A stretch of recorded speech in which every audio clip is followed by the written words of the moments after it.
Hey y'all, I'm JamesWright and welcome back to Wizards News. Today we're going to answer the question, if I pick one Wrackspurt and then back out, am I going to get a lower quality of rewards than if I pick all 5, or am I going to get the same quality? This sounds like an interesting one. Let's dive in.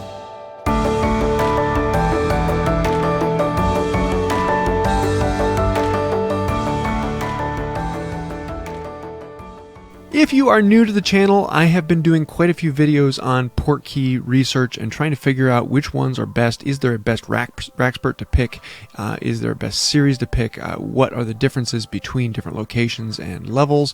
And there's been a lot of information coming out about that. We started out by creating maps of all the Portkeys, and so here you can see this is one of the maps, and I have one for each of the locations, and have them all labeled so I can tell I went and clicked location I. And if you haven't gone through these, I definitely say to do so because there are a lot of very interesting ones on here. Anything in red are hidden ones. They're the ones that are hard to see. You can see them if you're in AR and you move around, maybe. Some of them you just can't see, and because like this one is inside a cabinet. Even in AR, if you poke your head into the cabinet, then you go past the blue line, you get kicked out. But these are kind of fun to find out all the locations on a particular map. Green ones are the ones you should be able to see pretty easily. Red ones are generally hidden. And as you can see, there are a lot of hidden ones that even to me were a little new. And then the one in Hagrid's hut, number T, letter T right over here, even that one is a brand new one that I just put on the map. I've had a lot of people telling me there's one outside the window, but actually locating where it is the tricky one. So all these locations are, if you are not in AR, you're not in AR, and you sit around and you spin, these are the spots you click on the map. So if I click on this spot, I'll actually be clicking on one on the other side of the wall. Also, I've added in the other 2 locations here. I haven't mapped these out as to what letters are in each one because we're not doing research on these. They'll be changing more often. But if you want to see all of the maps and what they look like laid out flat, here you can see the train car as well as the Forbidden Forest and what all is in there. You notice the Wrackspurts aren't laid out in the train car because they're all outside the window. I have heard some people saying if you click on the pictures, you'll get the Wrackspurts, but that's actually because you're clicking through the wall. They're not in the picture. They're the ones on the mountains. It's just as they scroll by, then they're behind the picture. So yes, you can get them, but that's very difficult to do. The next thing we did is we collected all the data on clicking every Wrackspurt and what we got and what all the breakdowns on that. If you want to see this video, I have a link to that. There's an incredible amount of data in here, and this was a lot of fun. But this was clicking all 5 Wrackspurts and then recording what every Wrackspurt was. And there's a ton of data in here, and it was kind of cool to come out with this. But the thing we're interested in is right down here. What is the average overall reward from a Portkey? Now, one of the interesting things is that the location of the Portkey determines what rewards you get, not the distance of the Portkey. Now, the distance of the Portkey determines what foundable you get, but the location determines what items you get from the Wrackspurts. So, Borgin and Burke's and Hagrid's, these 2 give you the exact same quality, even if you get them from different Portkeys. So, Borgin and Burke's, you can get these from 2Ks as well as 5Ks, but it doesn't matter which one you get it from, if it's 2K or 5K, you're still going to be getting the same value from the Wrackspurts. Same with Ollivanders and Honeydukes. These give you the same average over here, where it doesn't matter which one you're going to be at, you're going to be getting the same average. But today we're very interested in these numbers right here. I want to actually compare what is the average output from the Wrackspurts from when you click all 5 to when you just click 1. So what I asked people to do was go in and record 1-click Wrackspurt and what were the rewards you got from that. And we got 120 some in here, and this is enough to draw a fairly close comparison between the 2. All of these are just Hagrid's hut or Borgin and Burke's. I don't have any of Ollivander's in here. I don't have any of Honeydukes. These are just Hagrid's and Borgin and Burke's. I want to do that because it's much more common to get those, and it is easier to compare those one to another. So there's several things I have to explain in here. Number 1, we recorded all the family XP, the regular wizarding XP, and the potion ingredients you get. For the sake of this, challenge XP is considered family XP because it's calculated the exact same way. Now, there are a few problems with recording information this way. Number 1 is that you will get a few other bonuses at the end of the Portkey that aren't tallied by what Wrackspurt you get. And the other page that we're on, this was just what Wrackspurts did we get, and so I want to look at just the items that we got from Wrackspurts. For instance, here on line E, there are 32 family XP that came in. Well, 32 is not a number you can get from Wrackspurts, not in Hagrid's hut. And that's because you got 2 family XP due to the fragment of the foundable that you got. Sometimes with different fragments and different foundables, you'll be getting different amounts of family XP. Just like if you got a foundable that was in the wild, you would get family XP because you found that fragment. If you found a fragment in a portkey, you also get family XP from that. So when we come over here, I actually had to go through and remove the family XP from this. And this was a little bit tricky because you don't always know what was the family XP you got from it and what wasn't. And so because of that, I had to go through and make a few guesses in this. And because of that, this family XP line really isn't the most accurate because I had to guess at it a bit.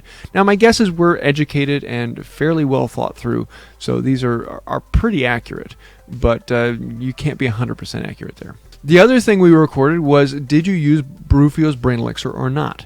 Because at the end of the Portkey, it doubles everything you got from the Wrackspurts. So if you're just clicking on the Wrackspurt, the number you see is without the Barufio's Brain Elixir. And then at the end of the Portkey, the number you see there is with the Barufio's Brain Elixir. So if there's a Barufio's Brain Elixir, then we had to cut it in half. So in this line here with number 38, we got 100 Wizarding XP, but the Barufio's Brain Elixir was on, and therefore it was cut down to 50 Family XP as the actual. That's what we want to compare. Now the nice thing is the potions line, those are dead on accurate because there isn't any bonus potion ingredient you will get.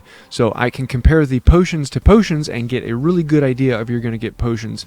So all that being said, the numbers are a little bit squishy, but due to the sample size we're able to get, I'm fairly confident in the numbers. So what are the numbers? We can scroll down here to the bottom and we can see our averages here. We averaged 3.24 potion ingredients. We averaged 21.68 family XP. We averaged 533 wizarding XP with Barufio's. Or without, because some of these were with and some were without. But without Barufio's, all the Barufio's taken out of the equation, we can see that we averaged 307 family XP from Hagrid's Hut and Borgin and Burke's. Now let's actually go up and compare those to the others. And here we have them here. When you click all 5, Hagrid's Hut had an average of 3.3, 19, and then 367. And so these numbers over here, they're all 0 because these were all taken directly from the Wrackspurt, not from the total afterwards. We come down here below and we can compare the numbers. The total average from Hagrid's and Borgin and Burke's and the total average from Hagrid's and Borgin and Burke's with just one click.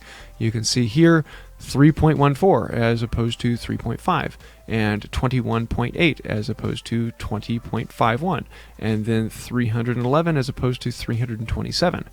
And you can see here those numbers are really, really close. They're all well within the average statistical variance.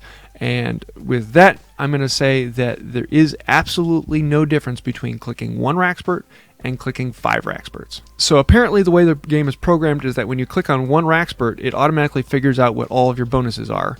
And if you leave or you exit or the game crashes, then you will still get the rewards because you got that first Wrackspurt.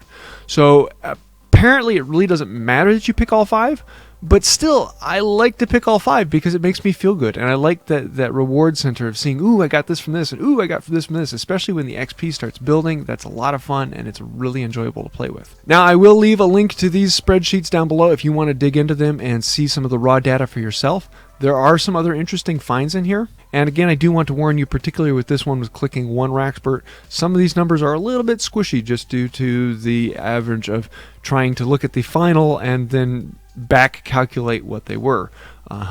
So they're as accurate as I possibly can make them, but I think they're close enough to draw a relatively clear conclusion. So with the data in mind, what is the reality going to be? For me personally, if I'm in a rush, like say I'm out on the trail running and a portkey opens up, I will open it, click one Wrackspurt, and leave. It's just going to save time. It makes things a lot easier, and just to click one Wrackspurt and run away, it makes things flow a little bit easier.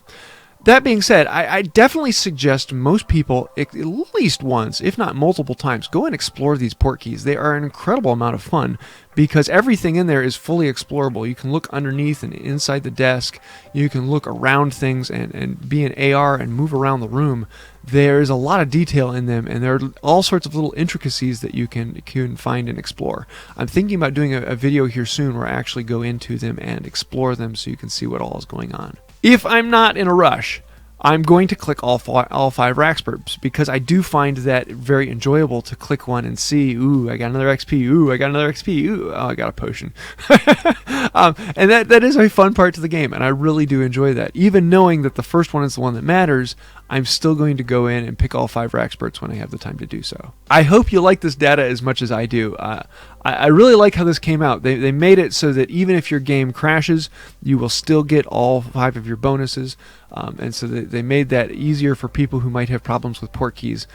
But you still get the fun of being able to explore around and see what you get from each Wrackspurt and playing with different locations and being able to find all the Wrackspurts in a room. Even with all of those maps, I'm certain that there is a Wrackspurt or 2 in there that I have not found. So if you find one, let me know. I'd love to update the maps and put in more information in there. I hope you found this information valuable. If you did, please hit the like button, share, subscribe, ring the bell. You know, all those fun things.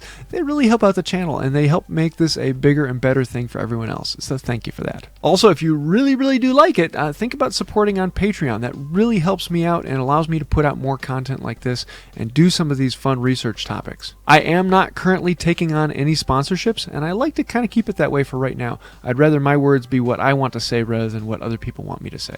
If you like that, think about becoming a patron on Patreon. Links down below. So I think that's about it for today.